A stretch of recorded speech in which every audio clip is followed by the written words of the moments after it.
The holidays or big family gatherings can be super stressful if you're a cancer patient. I mean, let's be honest, they can be super stressful whether you have a chronic illness or not. But for me personally, I noticed my anxiety around these types of events went way up following my diagnosis, and I think it's logical. I mean, when you're a cancer patient or you're dealing with an acute chronic illness, your job is to focus on your health, to do treatment if you have to recover if you're past the treatment, and to prioritize your mental health.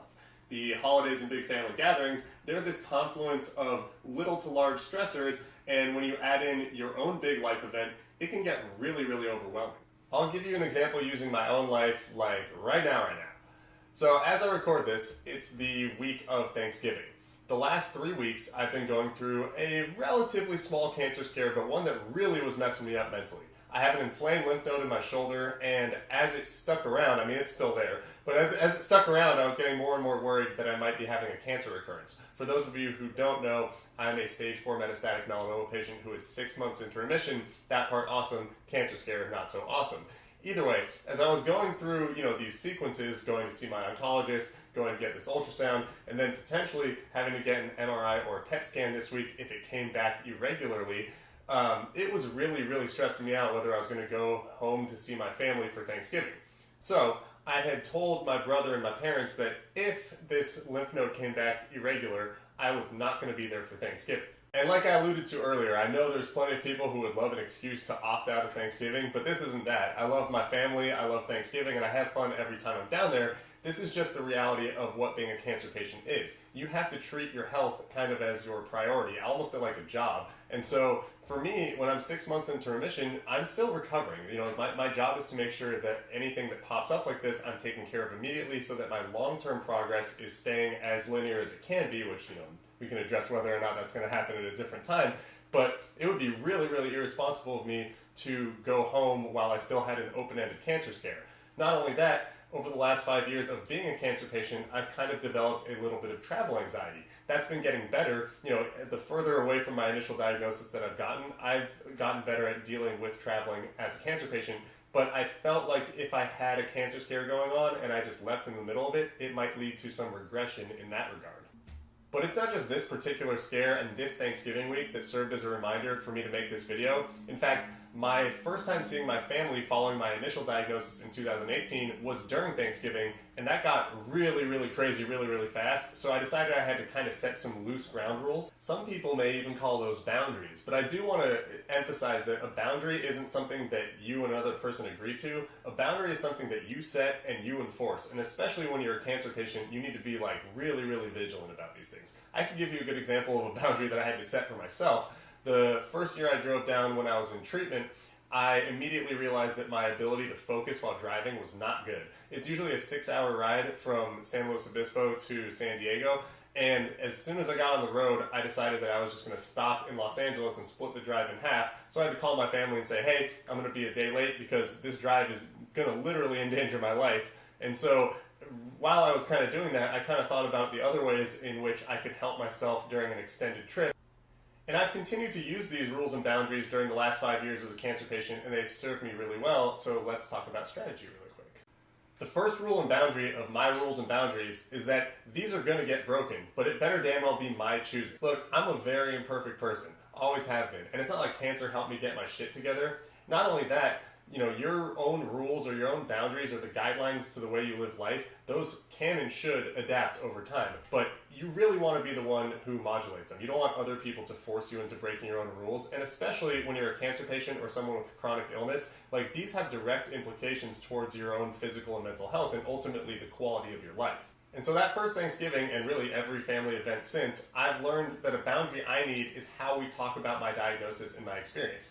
If you haven't noticed, I love talking about this stuff. I really think it helps me. I really think it helps people when I bring awareness to what being a cancer patient is like. But when I had family members who were giving me over-the-top sympathy or treating me with kid gloves or kind of skewing our conversations all towards the sadness of the situation, I learned that was too much. That's not how I wanted my human experience to be. But it's tough because these are people that I care a lot about, and these are people that have the best intentions, and there's not like an easy way to just tell someone that they violated some boundary they didn't know existed and then just walk away. So you have to come up with some crafty excuses, and I'd always just be like, hey, I'm tired, which is a great excuse for getting out of any conversation, cancer patient or otherwise, but specifically when you're in cancer treatment, you need to actually respect your body, listen to it, and if you're tired, give yourself the rest that you need. Like, I found myself taking mid-lunch naps or ducking out of dinner to go to bed for the night at 7:30 or skipping entire days of family activities altogether. And let me be clear, this sucks. Like, this is not who I am as a person, or at least who I want to be. I'm very, very social. I love my family, and I kind of view myself as like the pot stirrer for our family dynamics. But I just had to respect what my body was telling me. Even today, this is 8 months post-treatment, 6 months post-remission from stage 4 melanoma, and I find my energy levels fluctuate a ton. And it kills me when I have to be like, guys, I'm done, I got nothing. But I have to do it, at least, unless I'm going to break my own rule, which I will do, but I'm going to be the one who chooses to do it. Also, I know I've really been hammering on the my rules, my boundaries, I choose when to enforce them portion, but it's way easier if you just communicate about these things so you don't have to be the ultimate bottom line, so that your family and friends can help you during the holidays, because a lot of these things do just boil down to an understanding. That first Thanksgiving when I was down there, I had no idea what it was like to be a cancer patient in my own situation.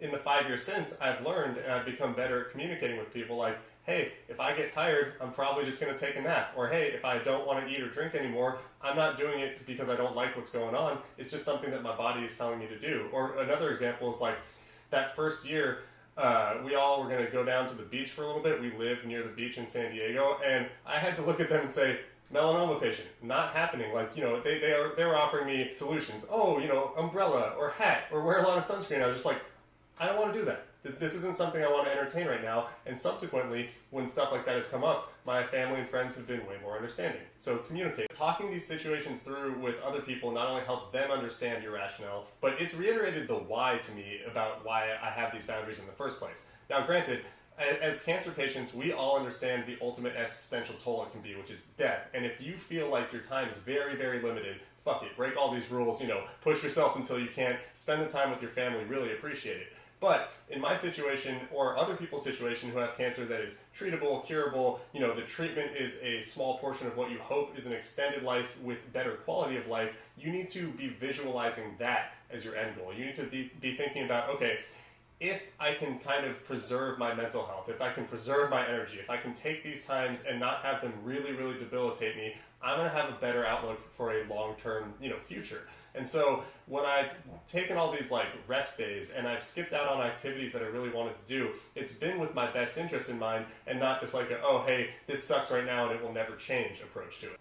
And that takes me to the final rule or boundary that I'm going to cover today, and it aligns really, really well with the my boundaries, I'm going to break them or not, and I'm the one who gets to choose if and when these things happen. I decided that year when I went home during my first treatment that if I was going to go about living my life as a cancer patient during treatment when I felt shitty, I was going to give it everything I had until I decided it was time to stop.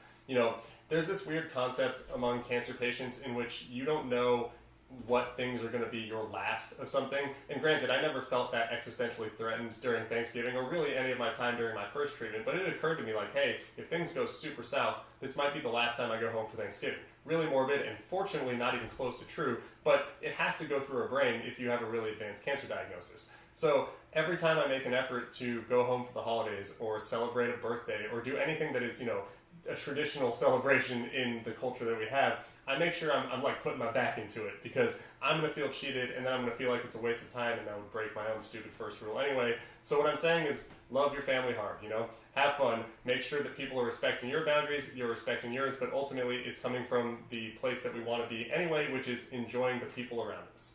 And on that note, I'm going to go back to one of my first boundaries and enforce it right now during our YouTube family time, which is I'm tired, so I'm going to wrap this up. But before I do, I want to take a moment to say thank you.